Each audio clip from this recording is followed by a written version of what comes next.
අද සද්ධර්ම දේශනාව සිදු කරන්නේ කැලණිය වේදල්දුව ශ්‍රී නාගරුක්කාරාම පුරාණ විහාරාධිකාරී රන්මුතුකල ජාතික භික්ෂු අධ්‍යාපන ආයතන මහපිරිවෙනේ නියෝජ්‍ය පරිවෙනාධිපති ශාස්ත්‍රපති රාජකීය පණ්ඩිත පූජ්‍ය දෙහිපේ චන්දවිමල ස්වාමීන් වහන්සේ.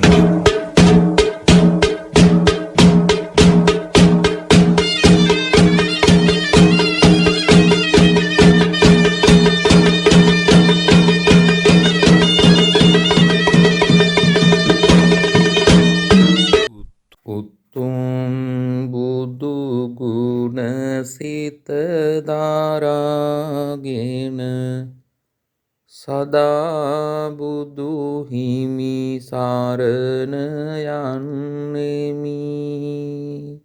දෙසූ සදහම් මඟ හැඳින දැන සදා සදහම් සරණ යන්නෙමි. ඒ දහම් මඟ සැරූ සංඝ ගුණ සොයාගෙන සංඝ සරණ යන්නෙමි. මෙතුම් සරණේ ගුණ හැඳින දැන සදා තෙරුවන් සරණ යන්නෙමි. සමන්ත චක්කවාලේසු අත්‍රා ගච්ඡන්තු දේවතා සද්දම්මං මුනි රාජස්ස සුනන්තු සග්ග මොක්ඛදං ධම්ම ශ්‍රවණ කාලෝ අයං භදන්තා. ධම්ම ශ්‍රවණ කාලෝ අයං භදන්තා. ධම්ම ශ්‍රවණ කාලෝ අයං භදන්තා. නමෝ තස්ස භගවතෝ අරහතෝ සම්මා සම්බුද්දස්ස. නමෝ තස්ස භගවතෝ අරහතෝ සම්මා සම්බුද්දස්ස. නමෝ තස්ස භගවතෝ අරහතෝ සම්මා සම්බුද්දස්ස.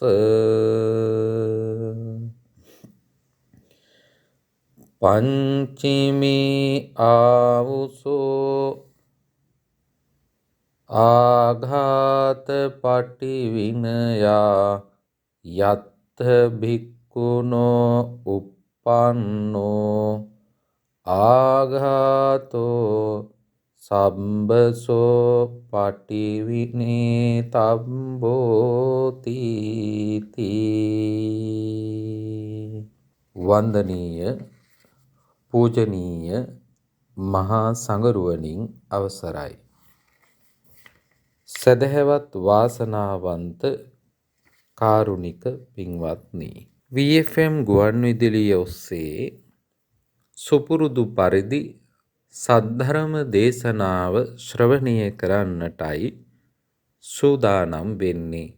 හැමදාම වගේ ඉරිදා දවසේ ඔබ වෙනුවෙන් මේ තිලින කරනු ලබන සද්ධර්ම දේශනාව VFM ගුවන්විදුලියේ සභාපතිතුමා ඇතුළු ඒ කාර්ය මණ්ඩලය ඔබට මේ සද්ධර්ම දේශනාව සමීප කරන්නේ හුදෙක් සමාජ මෙහෙවරක් විදිහට ඔවුන්ගේ කර්තව්‍යයන් ඉෂ්ට කරන අවස්ථාවේ එක කර්තව්‍යයක් විදිහට තමයි මේ සද්ධර්ම දේශනාව විසුරුවා හරින්නේ. කෙනෙකුගේ ජීවිතයට මොනවා ලබා දුන්නත්, භෞතිකව සියල්ල ලබා දුන්නත්, ඒ සියල්ල පරිහරණය කිරීමට අවශ්‍ය වන දැනුම ධර්මය තුළින් තමයි මනාව ලබා දීලා තියෙන්නේ. ඔබ දෙමව්පියෝ හැටියට දරුවන් වෙනුවෙන් බොහෝ භෞතික සම්පත් රැස් කරනවා. ඒ දරුවන්ගේ ඉදිරි අනාගත ජීවිතයට අවශ්‍ය වන භෞතික සම්පත් රැස් කිරීම දෙමව්පියෝ දරුවෝ පුංචි කාලේ ඉඳලම සිද්ධ කරන දෙයක්. අපි දැකලා තියෙනවා දෙමව්පියෝ දරුවෝ පුංචි කාලේ ඉඳලම භෞතික සම්පත් දරුවා සමීපයට දෙන්නට බොහෝ වෙහෙසෙනවා, මහන්සි වෙනවා. දැන් මේ වගේ කාල වකවානුවක නම් එසේ බැරි වෙන්න පුළුවන්. හැබැයි දෙමව්පියෝ විදිහට දරුවන් වෙනුවෙන් තමයි බොහෝ දේවල් සිද්ධ කරන්නේ. ඇතැම් දෙමව්පියෝ කල්පනා කරන්නේ එය භෞතික පැත්තෙන් පමණක් ඉෂ්ට සිද්ධ කරන්න. භෞතික සම්පත තුල සෑහීමකට පත්වෙන්න දෙමව්පියෝ කල්පනා කරනවා. ඒ දරුවන් භෞතික සම්පත් අරගෙන ඒවායෙන් ජීවිත ගොඩනගා ගත්තාට ඒ භෞතික සම්පත් තමන්ට ළඟා කරලා දුන්න දෙමව්පියන්ට සැලකීමටවත් දරුවන්ගේ මානසික මට්ටම ගොඩනැගෙන්නේ නැහැ. ඒකට එක හේතුවක් තමයි එවැනි ආදර්ශයක් දරුවන්ට වැඩිහිටියන් විසින් ලබා නොදීම. තමන්ගේ අම්මා තාත්තට සලකනවා දරුවෝ දකිනවා නම් දරුවන්ගේ සිත්වල සටහන් වෙනවා අපිත් එසේ කළ යුතුයි කියලා. එහෙම නොදකින, එහෙම ආభాෂයක් නැති දරුවන්ට ඒවා පිළිබඳව දැනුවත් කිරීම, ඒවා ඉගැන්වීම ධර්මය තුලින් ළඟා කරලා දෙන්න දෙමව්පියෝ දක්ෂ වෙන්නට ඕන. දෙමව්පියන්ට සැලකීම පමණක් නෙවෙයි, මේ සමාජයේ ජීවත් වෙනකොට එකිනෙකාට උදව් උපකාර කරගනිමින් අන් අයගේ ජීවිතයේ සුරක්ෂිතභාවය වෙනුවෙනුත් කටයුතු කරන දරුවෙක් බවට දරුවා පත් කිරීමට නම් දෙමව්පියෝ භෞතික සම්පත් විතරක් ලබා දීලා මදි. එයට අවශ්‍ය වන නිවැරදි මාවත මාර්ගය ධර්මය තුලින් තමයි අපි හඳුනාගන්නේ. මේ බුදුරජාණන් වහන්සේ විසින් දේශනා කරන්නට යෙදුන ධර්ම මාර්ගය දරුවන්ගේ සිත්වලට පුංචි කාලේ ඉඳලා ලබා දෙන්න හැකියාවක් තියෙනවා නම් පින්වත්නි, අර භෞතික සම්පත් නිසියාකාරයෙන් පරිහරණය කරන්න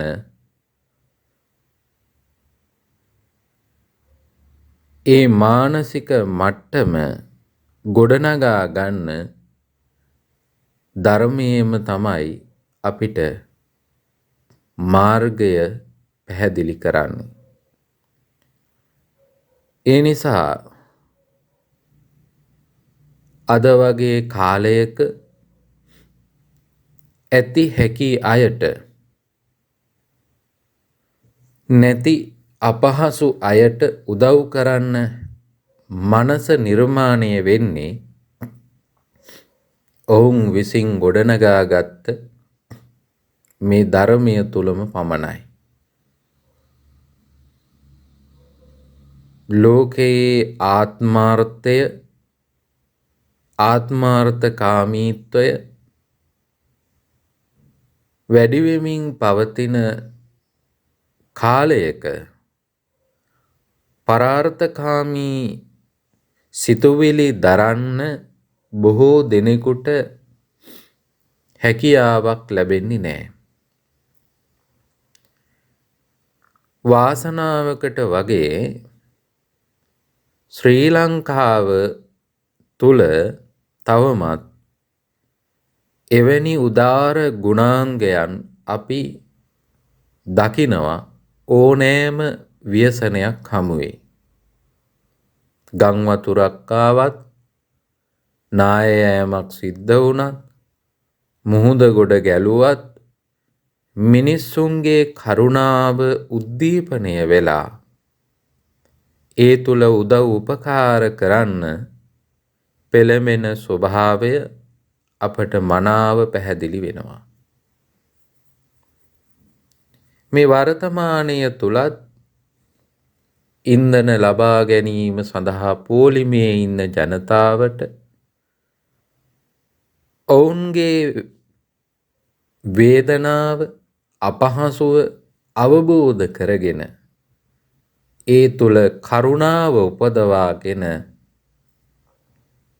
ඒ අයට ආහාර පාන ආදියෙන් සංග්‍රහ කරන්න සිත් පහළ වුණේම පුංචි කාලේ ඉඳලා ගොඩනගා ගත්ත ධාර්මික සිතුවිලිවල ප්‍රතිඵලයක් විදියට. ඒක පින්වත්නි අපට අද වෙනකොට මනාව පැහැදිලි වෙනවා. ඒ අතර ඇතැම් අයට මේ ව්‍යසනකාරී අවස්ථාවේ පවා සිතුවිලි පහළ වෙන්නේ තමන්ගේ අවශ්‍යතාවයන් සපුරා ගැනීමට අන් අයට හිරිහැර කරලා හෝ පීඩා කරලා හෝ වංචා කරලා හෝ ඒ දේවල් සිද්ධ කරගන්න සිතුවිලි තමයි ඇතැම් අයට පහළ වෙන්නේ. අපි දන්නවා පහුගිය කාලේ නොයෙක් වංචාවන් සිද්ධ කළා. ඒ වංචාවන් සිද්ධ වෙනකොට පිරිසකට අසාධාරණ සිද්ධ වෙනවා. පිරිසකට පාඩුව සිද්ධ වෙනවා. ලබා ගන්න කෙනාට වාසියක් වෙන්න පුළුවන්. හැබැයි ඒක අයථා ක්‍රමයකින් උපයාගත් ධනයක්ය කියන එක ඔහුත් දන්නවා. ඒ පිළිබඳව දැනුවත් අයත් දන්නවා. පින්වත්නි අපි යමක් උපයාගත යුත්තේ බොහොම ධාර්මිකවයි. බාහා බල පරිචිතා සේධා වක්කිත්තා ධම්මිකා ධම්මලද්දා. යමක් උපයනකොට දහඩිය මුගුරු වගුරු වල දෑත මහන්සියෙන් හම්බ කරගත්ත දෙයකින් යමක් උපයා ගැනීම තමයි අපිට බුදුදහමේ අවවාද කරන්නේ. එයින් පරිබාහිරව නොයෙක් කූට ක්‍රම පාවිච්චි කරලා ධනය උපයනවා නම් ඒ ධනය ධාර්මික ධනයක් වෙන්නේ නැහැ. පින්වත්නි ඒ ධනය උපයෝගී කරගෙන ඔබ ඔබේ පවුල ආරක්ෂා කරන්න කටයුතු කරනවා නම් ඇතැම් අය පවුල ආරක්ෂා කරන්න කියලා නොයෙක් කූට ක්‍රමවලින් ධනය උපයනවා. ඒවා කරා කියලා ඒ අයගේ පවුලේ කිසිම සුභ සිද්ධියක් දකින්න ලැබෙන්නේ නැහැ. ඇතැම් වෙලාවට කලකෝලහල වෙලා පවුල් ආරවුල් ඇති වෙලා පවුල් විසිරීලා ගිහිල්ලා තියෙන ස්වභාවය අපිට මනාව පැහැදිලි වෙනවා. කෙනෙක් මහන්සියෙන් හම්බ කරගන්න දෙයක් කූට ක්‍රම යොදලා තමා සතු කර ගැනීමත් එක්ක එය අහිමි වුණ කෙනාගේ ඇතිවෙන වේදනාව ඒ සිත තුළ ඇති කරගන්න ශාපය ඒ අයට වැදීමත් එක්ක ඒ අය කරා යොමුවීමත් එක්ක ඒ ධනය අයථා ලෙසනම් ලබා ගත්තේ ඒවා යාදින්නේ කියලා අපේ සමාජය තුළ මතයක් තියෙනවා. ඇතැම් අය පින්වත්නි විහෙර විහාරස්ථාන වලින් ලබාගත් දේවල් පරිහරණය කිරීම තුළ ඒ අයගේ ජීවිතවලට අයහපතමයි උදා වෙන්නේ. ඒ නිසා අපිට බුදුහාමුදුරුවෝ සඳහන් කරන්නේ බොහොම ධාර්මිකව උපයාගත් ධනය තමයි අපේ ජීවිත සුරක්ෂිත භාවය පිණිස පවතින්නේ. දැන් මේ කාල වකවානුව තුළ අපි කොච්චරනම් සිද්ධීන් අහනවද දකිනවද අයථා ක්‍රමයට මුදල් උපයන එවැගේම ඇතැම් ද්‍රව්‍යයන් උපයන අය ගැන. ඉන්ධන කියලා මූත්‍රා පිර වූ බෝතල් විකුණන දේවල් අපි ඇහුවා දැක්කා. ජලය පිර වූ බූලි ඩීසල් කියලා විකුණපු සිද්ධි අපි ඇහුවා දැක්කා. ඒ විතරක් නෙවෙයි ඉන්ධන ටික වාහනයට ගහලා තියෙන වෙලාවක රාත්‍රී කාලේ හොරෙන් ගිහිල්ලා ඒ ඉන්ධන ටික පැහැරගන්න සිද්ධි අපි ඇහුවා දැක්කා. ඒ වගේම ඉන්ධන ගහගෙන ගිහිල්ලා ඒවා නැවත වෙනත් භාජනවලට දාලා නැවත ඉන්ධන ලබා ගන්න ගිය සිද්ධි වගේම එය වැඩිමිලට විකුණු සිද්ධි පවා අපි මේ දවස්වල අහන්න දකින්න ලැබෙන සුලභ දේවල් බවට පත් වෙලා තියෙනවා. පින්වත්නි, මේ සියල්ල දකින හැම මොහොතකම ඔබට ඇති වෙන්නේ මොකද්ද? ඔබට ඇති වෙන්නේ තරහක්. දැන් මේ තරහ ඇති කරගන්නේ කවුද? ඒ සිතුවිල්ල දරන කෙනා. ඒ තරහ ඇති වෙන්නේ තමන්ට, අන් අයට නෙවෙයි. තමන්ගේ සිත තුළයි තරහව උප්පදින්නේ. බුදුරජාණන් වහන්සේ පෙන්වා වදාළේ තරහව කියලා කියන්නේ පින්වත්නි හැම පැත්තෙම අපට අයහපත ගෙනල්ලා දෙන කාරණාවක්. තරහව ගැන ඔබ ගොඩාක් කරුණු අහලා තියෙනවා ධර්මදේශනාවන් තුලදී. අපි අද කල්පනා කළා මේ තරහව පාලනය කරගන්න ධර්මීය තුල පෙන්වලා තියෙන දේශනාවක් ඔබට කියලා දෙන්න. මේ කාලයට අත්‍යවශ්‍ය කාරණාවක් විදියට අපි මේක දකිනවා. මේ දේශනාව පින්වත්නි බුදුරජාණන් වහන්සේ විසින් දේශනා කරන දේශනාවක් නෙවෙයි. මේ දේශනාව දේශනා කරන්නේ සාරිපුත්ත මහරහතන් වහන්සේ.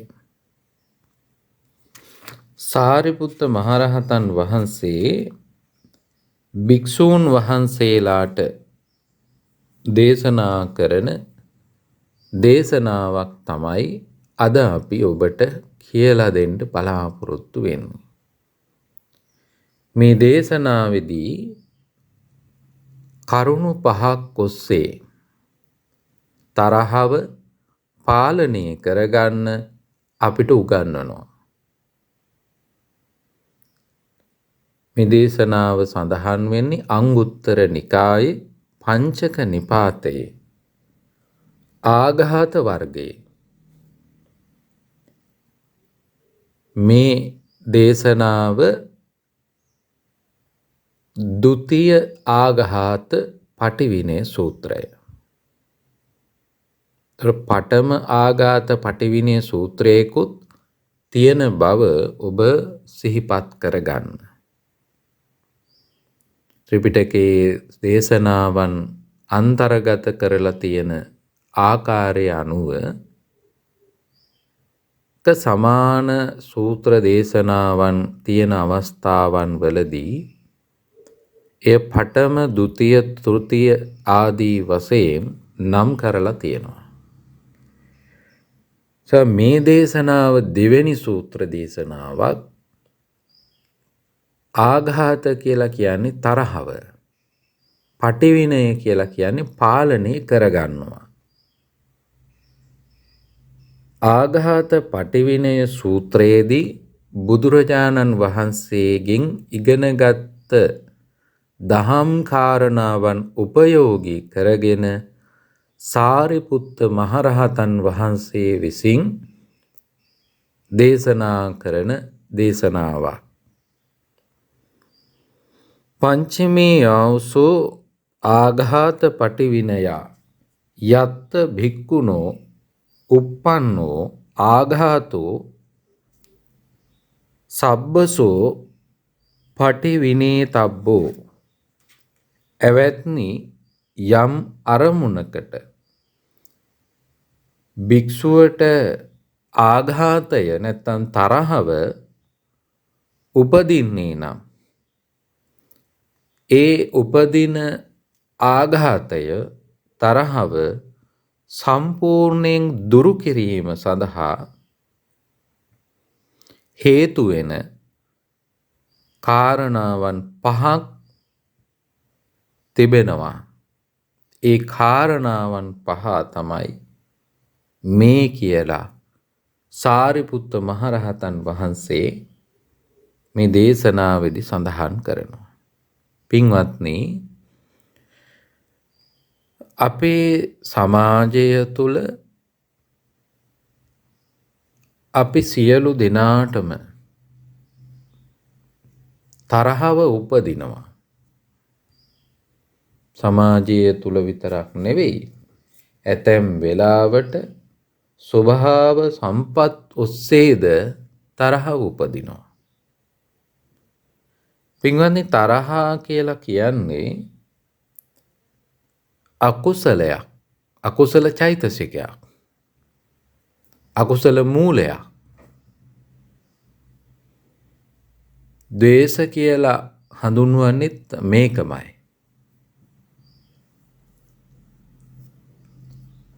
මේ තරහව අපි කියවනකොටත් කියන්නේ තරහා යනවා කියලා. තරහා යනවනම් පින්වත්නි අපෙන් ඈතටයි යන්නේ. හැබැයි අපි තරහ ගැනීමයි සිද්ධ කරන්නේ. එතකොට අප තුලට තමයි ඒ තරහව පැමිණෙන්නේ. ඒ වෙනකොට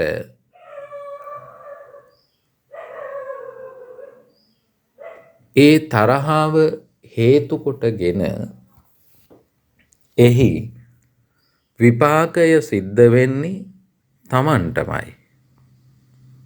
තමා කරාමයි එහි විපාකය පැමිණෙන්නේ.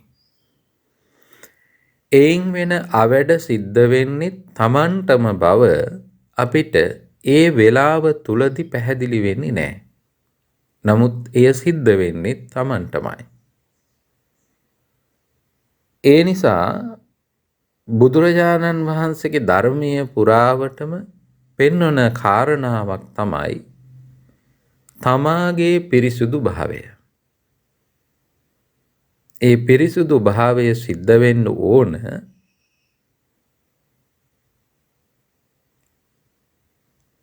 සිත, කය, වචනය කියන තුන්දොරින්ම. ඒ තුන්දොර ඔස්සේම පිරිසුදු භාවයට පත්වීම කළ යුතුව පවතින්නේ තමයි, අන් අය නෙවෙයි. ඒ වගේ තමයි පින්වත්නි තරහවත් තමා තමයි දුරු කරගන්න ඕන. අපි කියනවා මට තරහ එන්නෙම අර පුද්ගලයා දැකීමත් එක්ක. අහවල් පුද්ගලයාගේ හඬ ඇහුණත් මට තරහ උපදිනවා. රූපය දැක්කත් තරහ උපදිනවා. ඒ මිනිස්සයා මුණ ගැහිච්ච තැනින් යනකොටත් මට තරහ උපදිනවා. මේ විදිහේ තරහවට හේතු වෙන කාරණාවන් අපි කොතෙකුත් දැක්කුවත් ඒ හේතුව හඳුනාගෙන අපි නිවැරදිව තේරුම් ගන්න ඕන කාරණාව තමයි ඒ තරහ උපදින හිත අප සතුවයි තියෙන්නේ.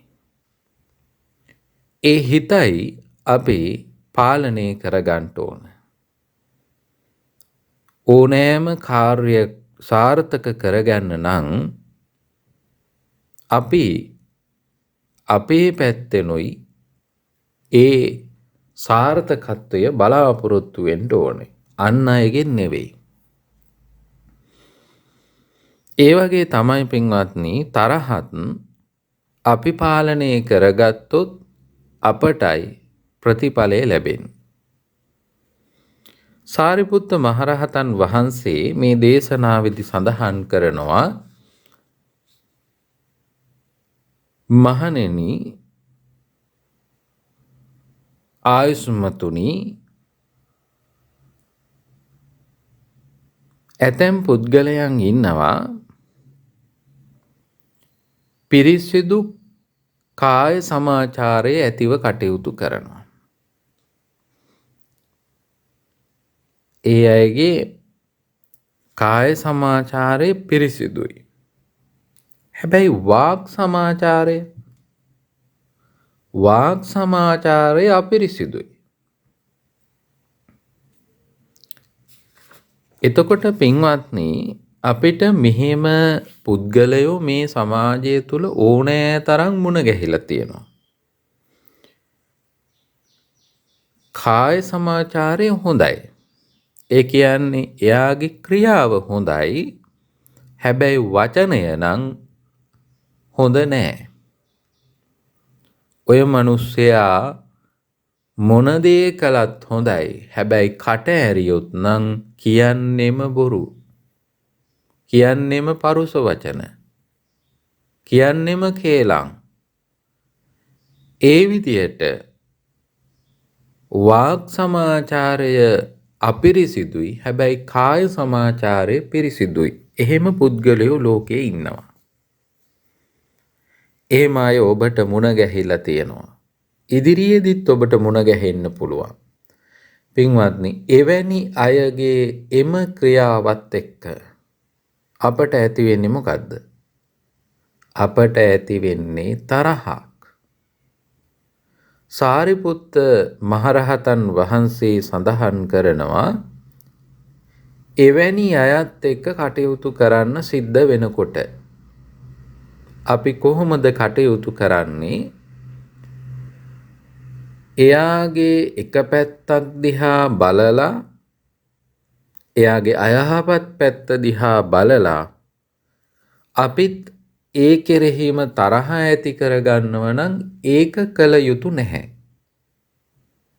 පින්වත්නි, අපිට කෙනෙකුගේ අඩුපාඩුවක් දකින්න හරි පහසුයි. එයාගේ වැරැද්දක් අපිට හොඳට පැහැදිලිව පේනවා.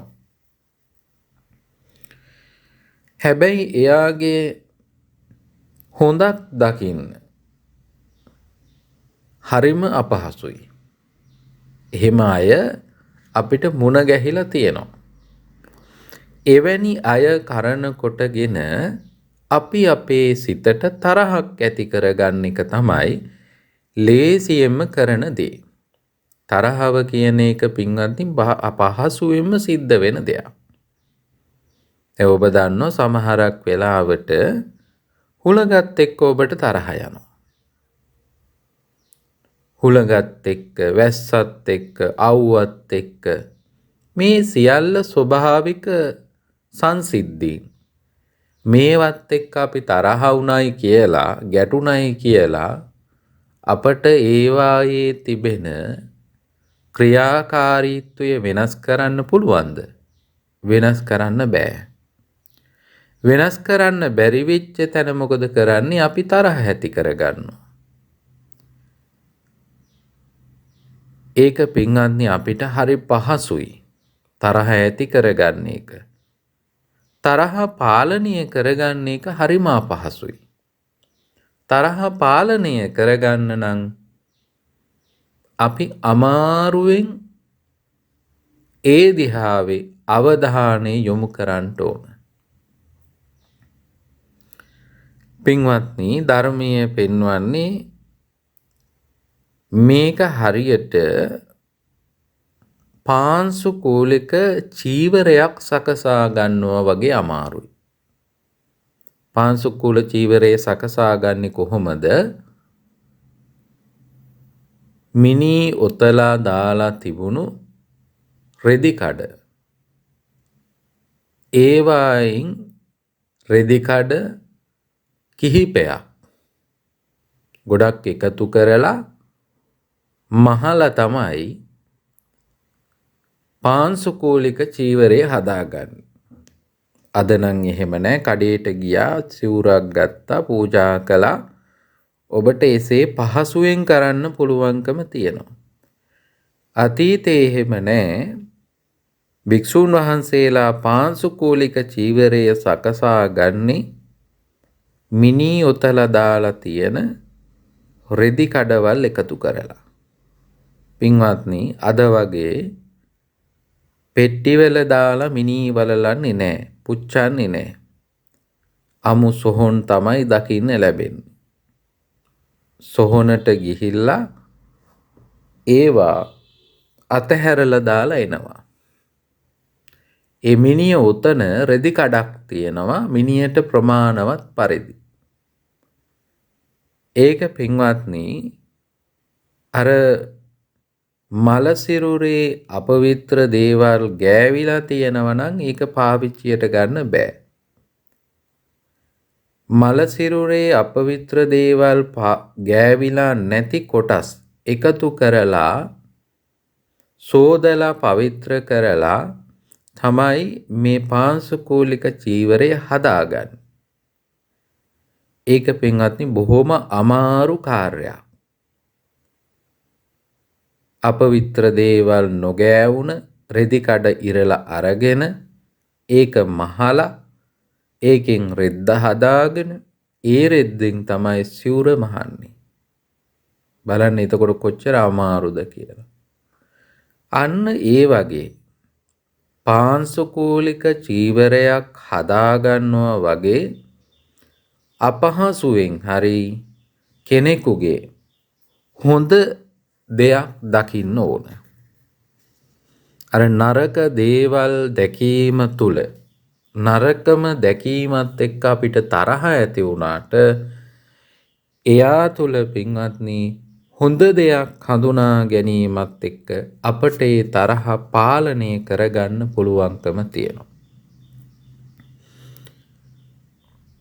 ඒ වගේ අපි අපේ සිතයි පාලනය කරගන්න ඕන. ඊළඟට පින්වත්නි තව පුද්ගලයෙක් ඉන්නවා වාක් සමාචාර හොඳ නෑ. වචනය හොඳ නෑ. හැබැයි ක්‍රියාව හොඳයි. කයින් කරන ක්‍රියාව හොඳයි. එහෙම අයත් සමාජයේ අපිට ඕනෑ තරම් මුණ ගැහෙනවා. වචනය අපිරිසිදු වුණාට කාය කර්මය පිරිසිදුයි. එයා වැරදි කරන්නේ නෑ. කියනවා විතරයි. එහෙම අයත් අපිට මුණ ගැහිලා තියෙනවා. එහෙත් එයාගේ අර වැරදි එක පැත්ත වාක් සමාචාරයේ අපිරිසුදු භාවය ගැන පමණක් හිතලා අපි කටයුතු කළොත් අපට ඇතිවෙන්නේ පින්වත්නි එයා කෙරෙහි තරහක්. අපට කේන්තියක් හටගන්නවා. ඒ හටගන්න කේන්තිය එයාගේ සිතේ හටගන්න එකක් නෙවෙයි තමන්ගේ හිතේ හටගන්නේ. එහෙනම් අවැඩ සිද්ධ වෙන්නේ එයාට නෙවෙයි අපටයි. ඇතැම් වෙලාවට අපි සමහරක් පුද්ගලයන් දැකීමත් එක්ක දැකුම් මාත්‍රයෙන්ම තරහ ඇති කරගන්න. අතීත සිද්ධීන් එක්ක ගලපමින් අපි ඒ තරහ ඇති කරගන්නවා. සමහර වෙලාවට එයාට ඒක මතකත් නැහැ. ඇතැම් අවස්ථාවන් තියෙනවා පුද්ගලයෙක් සම්බන්ධ වෙන්නේ නැහැ. තැනක් සම්බන්ධ වීමත් එක්ක ස්ථානයක් එක්ක තරහ හට ගන්නවා. මෙතෙන්දි තමයි මට මේ සිද්ධිය වුනේ. අහවලා මෙතෙන්දි තමයි මට ගැහුවේ. බැන්නේ අපහාස කළේ. ඒ තැන දකින්නකොටම අර තරහ සිතුවිල්ල අප කරා පැමිණෙනවා. ඒ තැන උපයෝගී කරගෙන. ඒ තැන උපයෝගී කරගෙන ඇතිවෙන ඒ තරහවට තැන විනාශ කරලා හරියන්නේ නැහැ. අපි ඒට පිළියම් කරන්න ඕන ඒ සිතුවිල්ල හටගන්න සිතට. ඒක පින්වත්නි අමාරු කාර්යයක්. අර වගේම අමාරු කාර්යයක්. දැන් කැලේ අතහැරලා දාලා තියෙන පොකුණු තියෙනවා. ඒ පොකුණකින් වතුර ටිකක් බොන්න කෙනෙකුට උවමනා වුණොත් කැලේ යනකොට පිපාසය ඇති වෙලා වටපිට බලනකොට තියෙන්නේ පොකුණක්. හැබැයි පාවිච්චි කරලා නැහැ. අපිරිසිදුයි. කොළරොඩු එකතු වෙලා ගස් කොළන් වැවිලා ජලය පේන්නේ නැහැ. ජලය බොන්න ඕන කෙනා මොකද කරන්න ඕන ඉස්සල්ලාම? අර ජලය පාද ගන්න ඕන. කොළරොඩු ටික ඈත් කරලා අත් දෙකෙන් ඈත් කරලා ඒ ජලය මතු කරගෙන ඒ ජලය කැළමිලා නම් ටිකක් වෙලා ගත කරලා ඒ කැළඹිලි ස්වභාවය නතර වුණාට පස්සේ ජලය පානය කරන්න පුළුවන්. ඒක පින්වත්නි අමාරු කාර්යයක්. වතුර ටිකක් අරගෙන බොනවා වගේ නෙවෙයි, අමාරු කාර්යයක්. නමුත් ඒක කරන්න පුළුවන් නම් කෙනෙකුට පිපාසයට පිළියම් කරගන්න පුළුවන්කම තියෙනවා. ඒ වගේ තමයි මේ කෙනෙකුගේ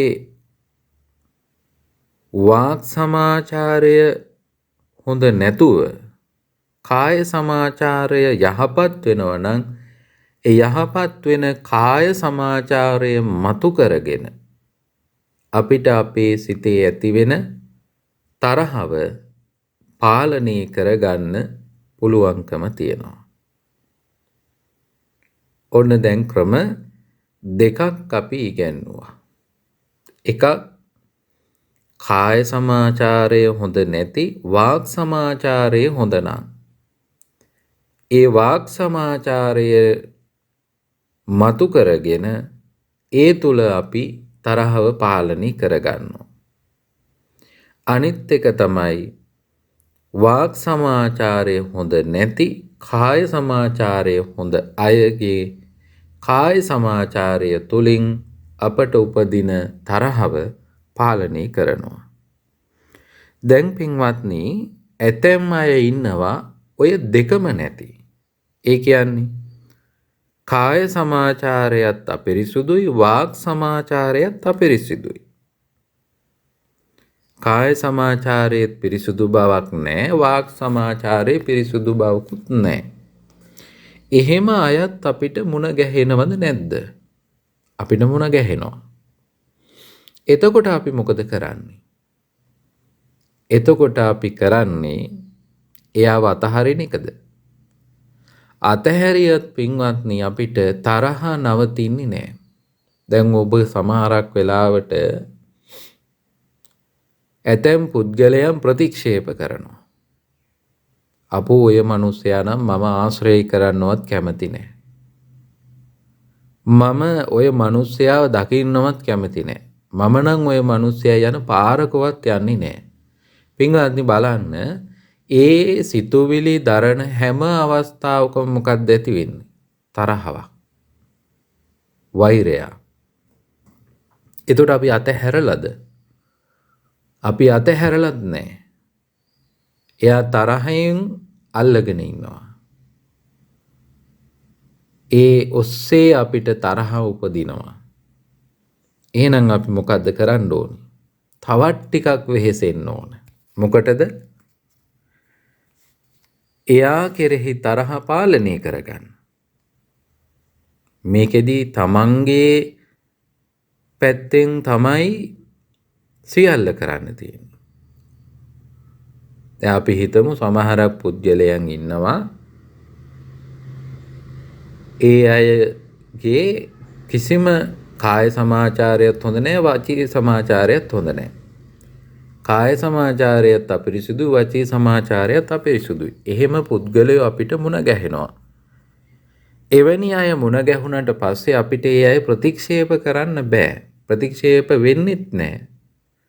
අපි ඒ ගැන සිතනකොට කතා කරනකොට දකිනකොට ඒ හැම වෙලාවෙම උපදින්නේ තරහ.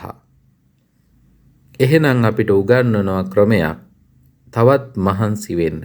මොකටද? එයාගේ තුල තියෙන්න පුළුවන් මේ ක්‍රියාවන් හැම වෙලාවම මේ විදියට වුණාට හැබැයි කලාතුරකින් හරි එයාගේ යහපත් දේවල් අපිට හොයා ගන්න වෙනවා. කලාතුරකින් කරන යහපත් දේවල් තියෙනවා. ඇතැම් වෙලාවට ඒ අය කරන්නේ සුළු දෙයක් වෙන්න පුළුවන්. අපි ඒක හරි අමාරුවෙන් හොයා ගන්න ඕන. කලාතුරකින් හරි කරන දෙයක් තියෙන්න පුළුවන්. අඩුම තරමේ පින්වත්නි එයා සමාජයේ අයත් එක්ක හොඳ නැති වෙන්න පුළුවන්.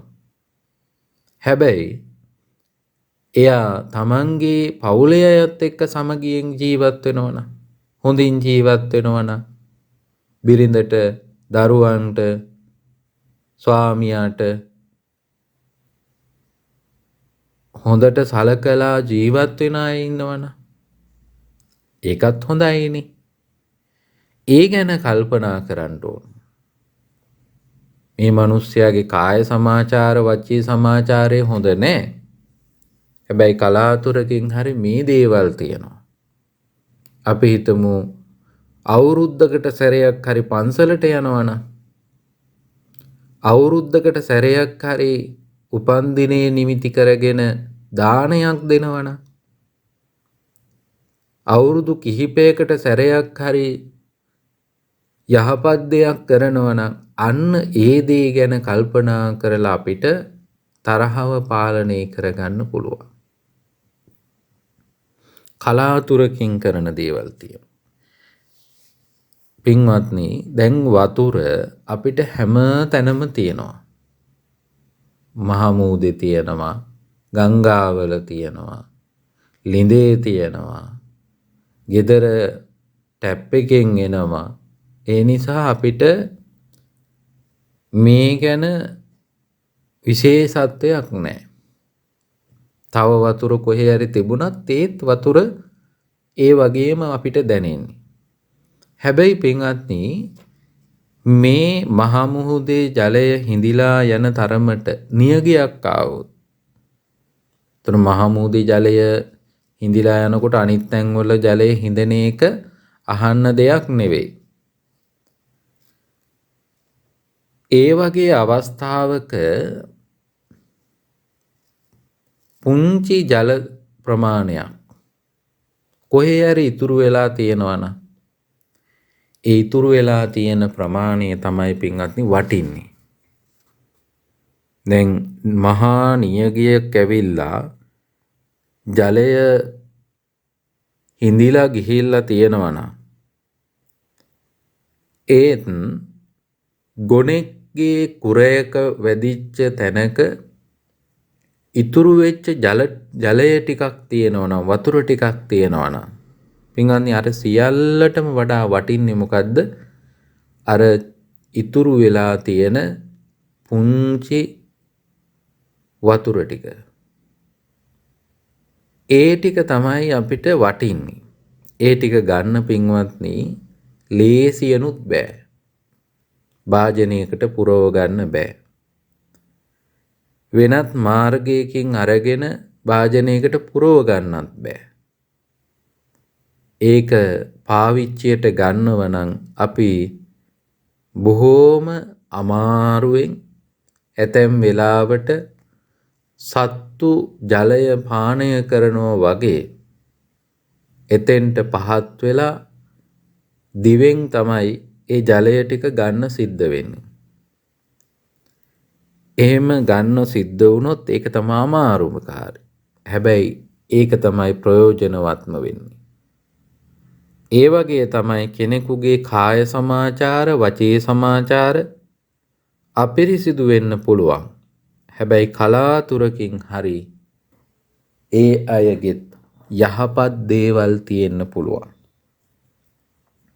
කලාතුරකින් හරි යාගේ යහපත් දෙයක් තියෙනවා නම්, අන්න ඒ දේ ගැන කල්පනා කරලා ඒ පුද්ගලයා කෙරෙහි හටගන්න තරහව අපි පාලනය කරගන්න ඕන.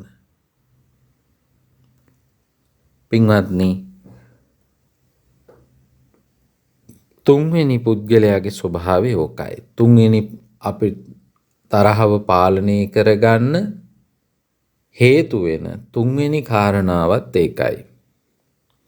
හතරවෙනි කාරණාව තමයි පින්වත්නි, ඇතැම් අය ඉන්න පුළුවන් කාය සමාචාරයත් අපිරිසිදුයි, වාක් සමාචාරයත් අපිරිසිදුයි. කලාතුරකින් සිද්ධ කරන දේවලුත් නෑ. එහෙමත් නැති වෙන්න පුළුවන්.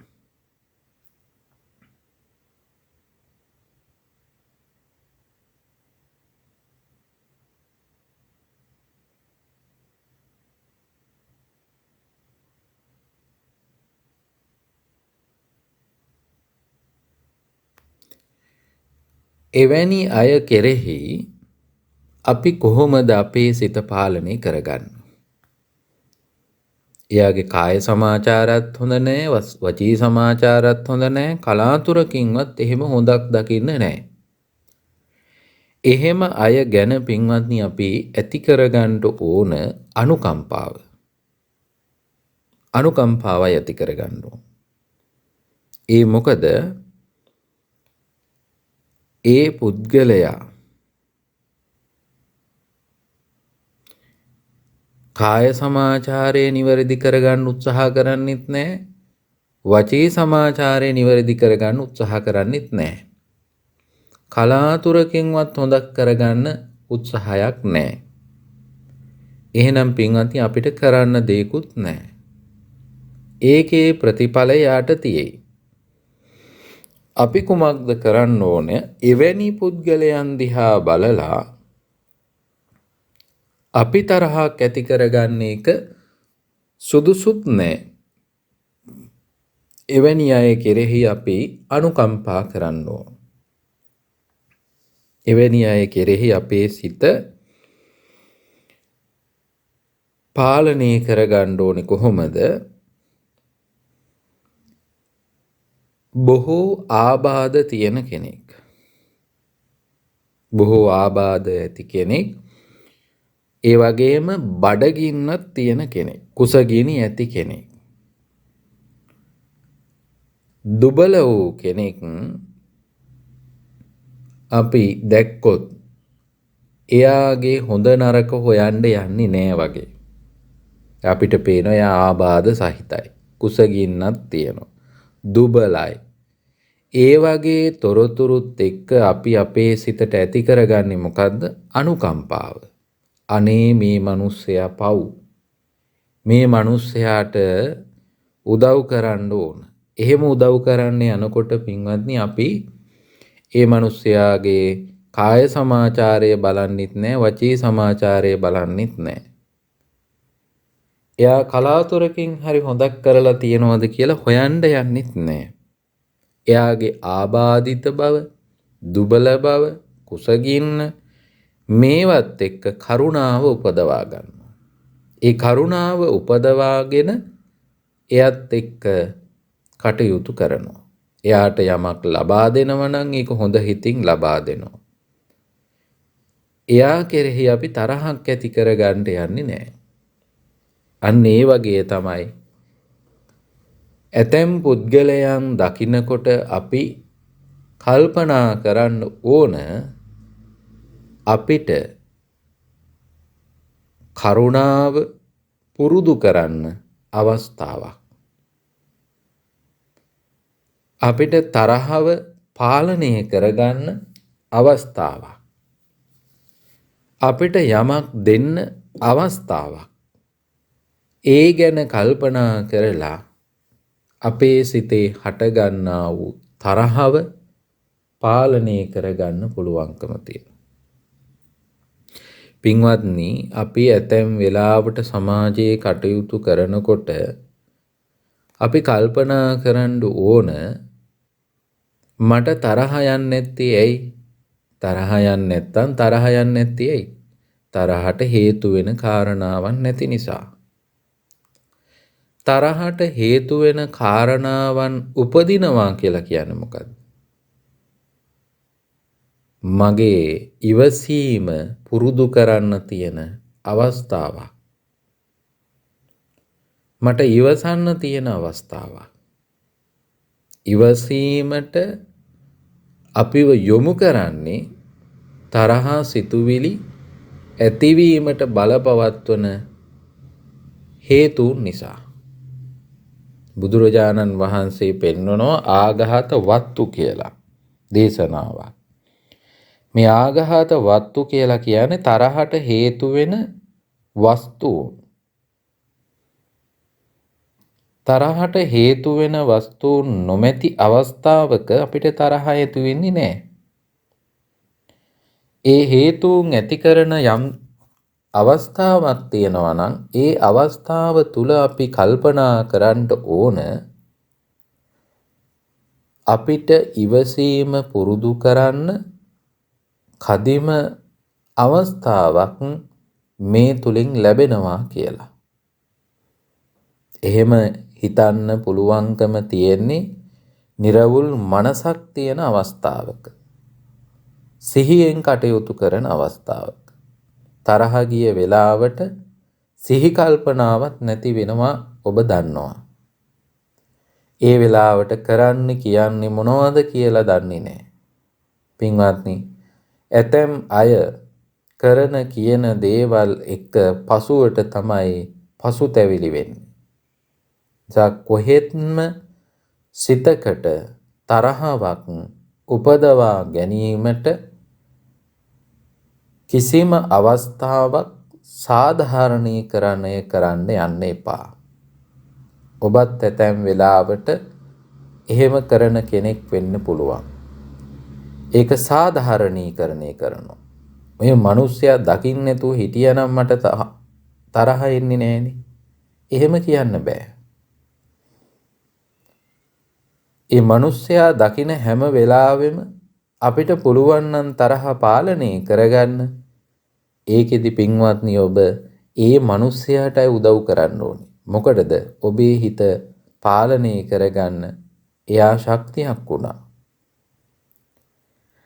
ඊළඟට පින්වත්නි සාරිපුත්ත මහරහතන් වහන්සේ සඳහන් කරන්නේ අපිට තරහව පාලනය කරගන්න පුළුවන් අවස්ථාව තමයි කාය සමාචාර පිරිසිදු, වාක් සමාචාර පිරිසිදු අය මුණ ගැහෙනවා. එහෙම අය මුණ ගැහුණයින් පස්සෙත් සමහරක් අයට තරහ යනවා. පේනවද මේ මිනිස්යාගේ හැම දෙයක්ම කරනවනේ. පැන කරනවනේ. සමහරක් වෙලාවට එහෙම සිතුවිලි දරනවා. දැන් යහපත් දේවල් කරනකොට යහපත් දේවල් කිරීම තුලත් ඇතැම් අය තරහ ඇති කරගන්නවා. එයාමයි කරන්නේ කියලා තරහ ඇති කරගන්න.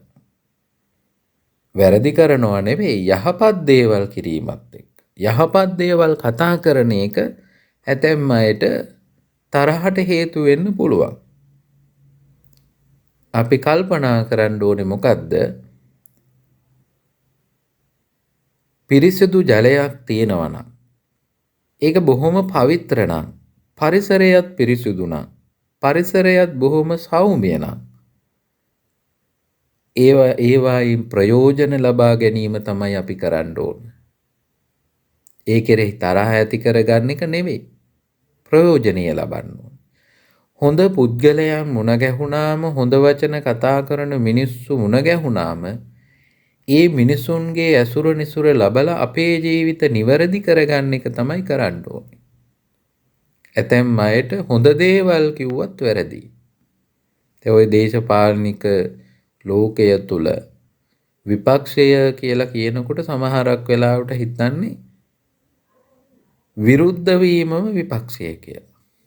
නෑ, එහෙම වෙන්න බෑ.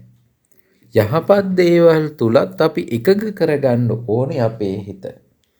යහපත තුල අපේ සිත එකග කරගන්නත් අපිට ලොකු ශක්තියක් තියෙන්න ඕන.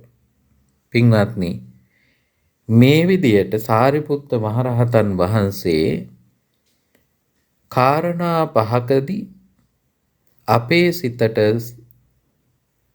ආඝාතය ඇතිවෙන අවස්ථාවන් පාලනය කර ගැනීම සඳහා ආඝාත පටිවිනය සූත්‍ර දේශනාව දේශනා කරන්නට යෙදුණා. දැන් මේ කාරණාවන් පහ ඔබ නැවත නැවත මෙනෙහි කර ගනිමින් කල්පනා කරන්න, ඔබට මෙය කොතරම් ප්‍රයෝජනවත් වෙනවද? මේක ඔබේ ජීවිතයට මොන තරම් වටිනවද කියලා කල්පනා කරලා ඔබේ සිතත් තරහව ඇති වුණ අවස්ථාව තුල මේ කාරණාවන් පහ සිහිපත් කරගෙන ඒ ඇති වෙන තරහව පාලනය කරගෙන ඔබේ සිත පිරිසිදු කරගෙන ඔබේ සිත ඒ තුලින් ආරක්ෂා කරගෙන කටයුතු කරන්න ශක්තිය, ධෛර්යය ලැබේවා කියලා අපි ප්‍රාර්ථනා කරනවා. අදත් ඔබ VFM ගුවන්විදුලිය ඔස්සේ සද්ධර්ම දේශනාව ශ්‍රවණය කළා. ධර්ම ශ්‍රවණය කරලා පින් සිද්ධ කරගත්තා. මේ රැස් කරගත්තා උතුම් පුණ්‍ය ශක්තිය අපවත් ලෝකයක් සම්බුද්ධ ශාසනයත් ආරක්ෂා කරන සියලු දෙවියන්ට අනුමෝදන් කරමු. අනුමෝදන් වේවා. සියලු දෙවියෝ දිවයිසුරු වඩා වර්ධනය කරගෙන අපට ආශිර්වාද කරත්වා, රැකවරණය සලසා දෙත්වා. මේ රට තුල ඇති වෙලා තියෙන අභාග්‍ය සම්පන්න තත්වය දුරු කර දෙත්වා. රටට සිත ශාන්තිය සලසා දෙත්වා. අප සියලු දෙනාටම දෙවියන්ගේ ආශිර්වාදය රැකවරණය සැලසේවා.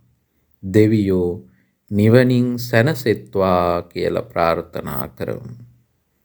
මියගිය සැමටත් පුණ්‍යානුමෝදනා කරමු. ඔබ නමින්, අප නමින්, රට නමින්, ජාතිය නමින් මියගිය සියලු දෙනාටම මේ පින් හේතු වේවා. ඒ ඇත්තෝ නිවනින් සැනසෙත්වා කියලා ප්‍රාර්ථනා කරමු.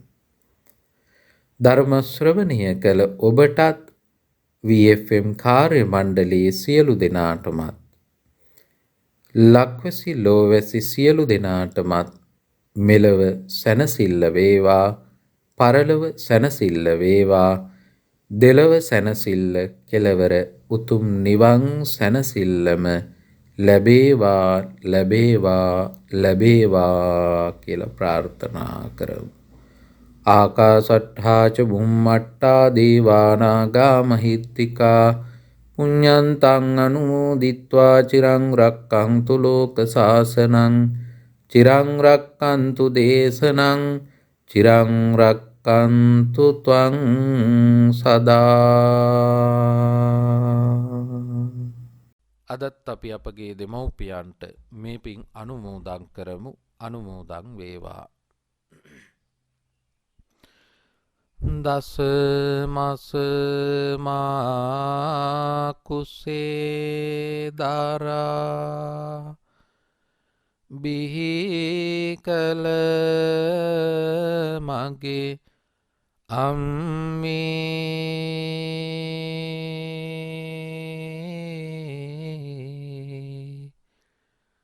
ගතේ රුධිර කිරට පෙරා පෙව්ව මගේ අම්මේ ආදරයේ සදාතනික උල්පත වූ අම්මේ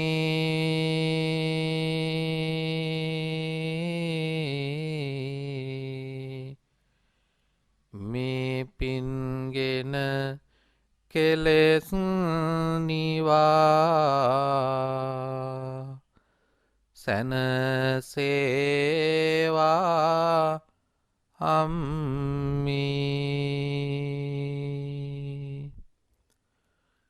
උපන්දිනී පටන් අපට මගේ පුතේ කියා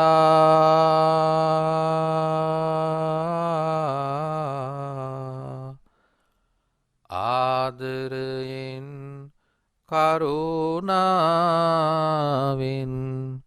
මට ඇමතු පියා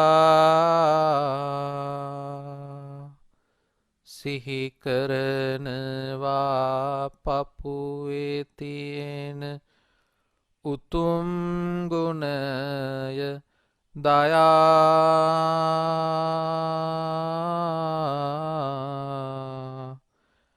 පින් දෙන්නම් පියාණනි සැනසේවා කියා